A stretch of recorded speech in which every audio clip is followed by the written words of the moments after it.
Bismillahirrahmanirrahim. Assalamualaikum warahmatullahi wabarakatuh. Semuanya, Rabbi shrah li shodri wa yassir li amri wa hlul 'uqdatam min lisani yafqahu qawli. Teman-teman, kita lanjutkan materi di perpan, yaitu konveksi yang secara paksaan. Nah, teman-teman, nanti insya Allah akan saya bagi dua ya, Dik, yaitu eksternal dulu, baru internal. Oke, kita masuk saja. Seperti yang sudah teman-teman ketahui bahwa salah satu jenis konveksi adalah konveksi paksaan yang kemudian memang diidentifikasikan dengan adanya proses pengaliran fluida yang bergerak itu secara adanya paksaan secara eksternal begitu. Nah, konveksi paksaan atau force convection ini nanti akan kita bagi berdasarkan arah aliran fluida yang mengalir ya, Dik. Jadi ada yang mengalir di bagian luar padatannya, kita sebut dengan external force convection. Kemudian nanti ada fluida yang mengalir yang kemudian dipaksa atau dipompa ini nanti mengalir di dalam benda padatannya. Nanti kita sebut dengan internal force convection. Bedanya apa dengan konveksi bebas? Sekali lagi kalau kita tinjau terkait dengan berapa besarannya Q nanti, kalau kita bandingkan Q konveksi bebas otomatis jauh lebih rendah dibandingkan Q dari konveksi paksaan karena pergerakan fluidanya sangat bisa dikatakan sangat kecil ya untuk konveksi bebas, sehingga sifat fisik fluidanya pun juga tidak terlalu signifikan untuk benda itu berpindah panasnya. Tetapi berbeda dengan adanya konveksi paksaan yang mana memang fluida ini didesain seperti itu agar perpindahan panasnya maksimal, maka otomatis ada beberapa sifat fluida yang nanti kita tinjau, yang tidak kita tinjau di konveksi bebas, yaitu adalah persamaan Reynolds. Jadi Reynolds ini nanti adalah seperti yang teman-teman lihat di video saya sebelumnya, bahwa Reynolds ini adalah hubungan antara proses turbulensi suatu fluida begitu. Jadi semakin turbulensi suatu fluida, maka kan menandakan adanya gaya ya yang terjadi pada fluida itu, maka otomatis Reynolds-nya akan semakin besar. Nah, Reynolds ini akan kita pakai di menghitung di cara menghitung Q untuk konveksi paksaan. Begitu. Sekarang kita ke external force-nya dulu karena lumayan banyak, cukup banyak sih rumusnya teman-teman. Teman-teman nggak perlu menghafal ya, nanti cukup dicek aja catatannya di buku. Nanti kita akan sesuaikan kasus yang diberikan begitu. Oke. Mungkin sama ya seperti pengantar konveksi sebelum-sebelumnya, bahwa memang untuk menghitung Q konveksi kita pakai persamaan hukum Newton yang mana H kali A kali TS min TW. Nah, T surrounding maksudnya. Jadi karena H ini sangat spesifik dan fungsi dari fluida banget begitu, maka teman-teman akan meninjau beberapa sifat fluida dan sifat geometri dari padatannya untuk menghitung H, yang nanti kemudian akan dituangkan dengan bilangan Nusselt ya, Nusselt number. Jadi konveksi ini nanti akan bahas NU-nya gimana sih rumusnya begitu, kemudian NU-nya, kemudian RI-nya berapa, PR-nya berapa gitu ya, Dik. Oke, kita lanjutkan. Sebelumnya ada beberapa hal yang saya harus sampaikan, yaitu terkait dengan mekanismenya. Teman-teman, untuk proses mekanisme konveksi paksaan, aliran fluida pada perpindahan panas konveksi paksaan ini terjadi karena adanya energi mekanis yang ditambahkan ke fluida yang bergerak, sehingga fluida tersebut bisa mengalir lebih cepat. Jadi semakin cepat aliran fluida yang ditambahkan gaya ini, maka otomatis laju perpindahan panasnya pun juga akan semakin besar begitu.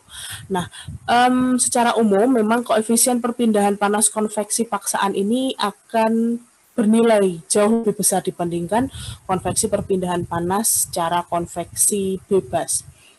Oke, sebentar. Lalu kemudian ini pengertian umum untuk external force convection, yang seperti halnya external force convection dari bahasa serapannya ya, fungsi pengertiannya adalah terjadi ketika fluida yang punya beda suhu dengan permukaan padatannya ini mengalir melewati begitu ya, mengalir melewati permukaan luar dari padatan tersebut.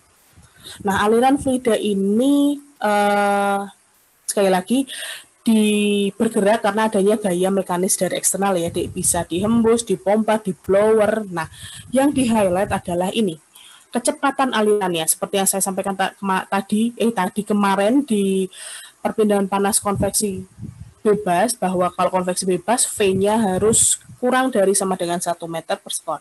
Sedangkan kalau konveksi paksaan V-nya harus lebih tinggi dari 1 meter per sekon. Jadi kalau V-nya udah lebih tinggi dari 1 meter, otomatis dia jelas external force, karena ya alirannya gede banget begitu. Nah, kemudian arah dari aliran ini bisa dua arah ya, bisa sejajar atau bisa tegak lurus dari benda. Ini nanti akan mempengaruhi ngitung NU-nya lagi sih, Nusselt number-nya. Nah, koefisien perpindahan panas untuk kasus-kasus yang melibatkan external force convection diperoleh melalui persamaan empiris. Nah, seperti yang teman-teman ketahui, arah ini nanti juga akan mempengaruhi LC atau panjang karakteristik dari benda tersebut. Oke, selanjutnya kita mundur lagi. Kalau di konveksi bebas tadi, kita menggunakan apa saja deh, PR dan GR dan relay number ya. Jadi untuk konveksi bebas, kita menghitung relay number, kemudian Prandtl number, dan Grashof number. Nah, sedangkan untuk konveksi paksaan, baik itu nanti adalah eksternal ataupun internal force, maka data yang kita akan gunakan adalah Reynolds number dan Prandtl number. Begitu. Jadi Reynolds number dan Prandtl number saja yang kita hitung. Maka akan ada persamaan baru, yaitu Reynolds number.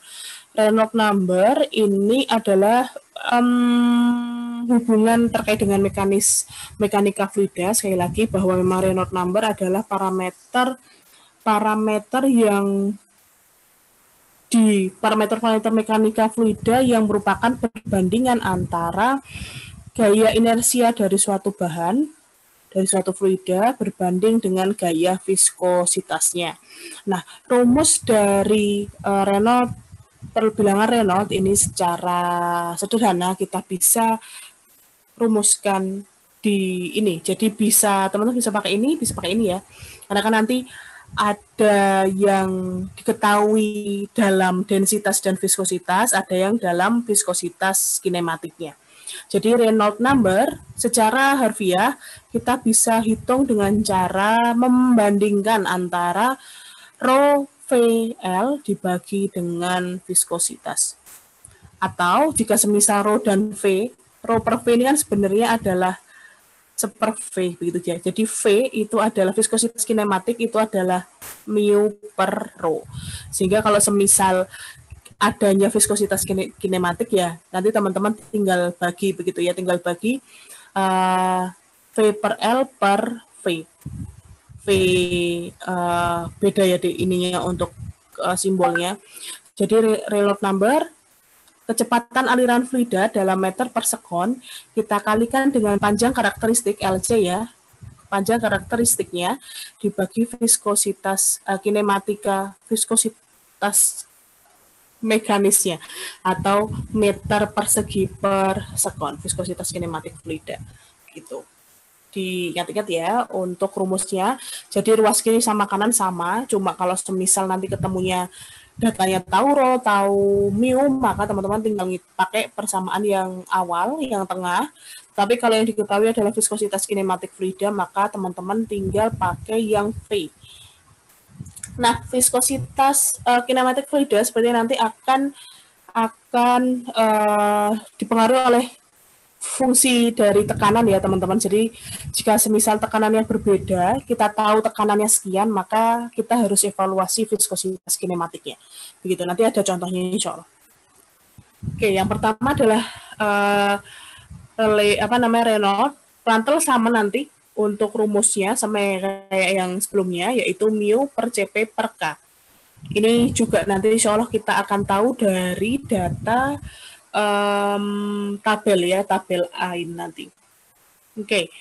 Nah, sehingga Nusselt number untuk external force adalah hubungan antara Rayleigh number dengan Reynolds number dengan Prandtl number dengan adanya beberapa hubungan yang berkaitan dengan geometri dan dinamika fluidanya, C, M, dan N-nya.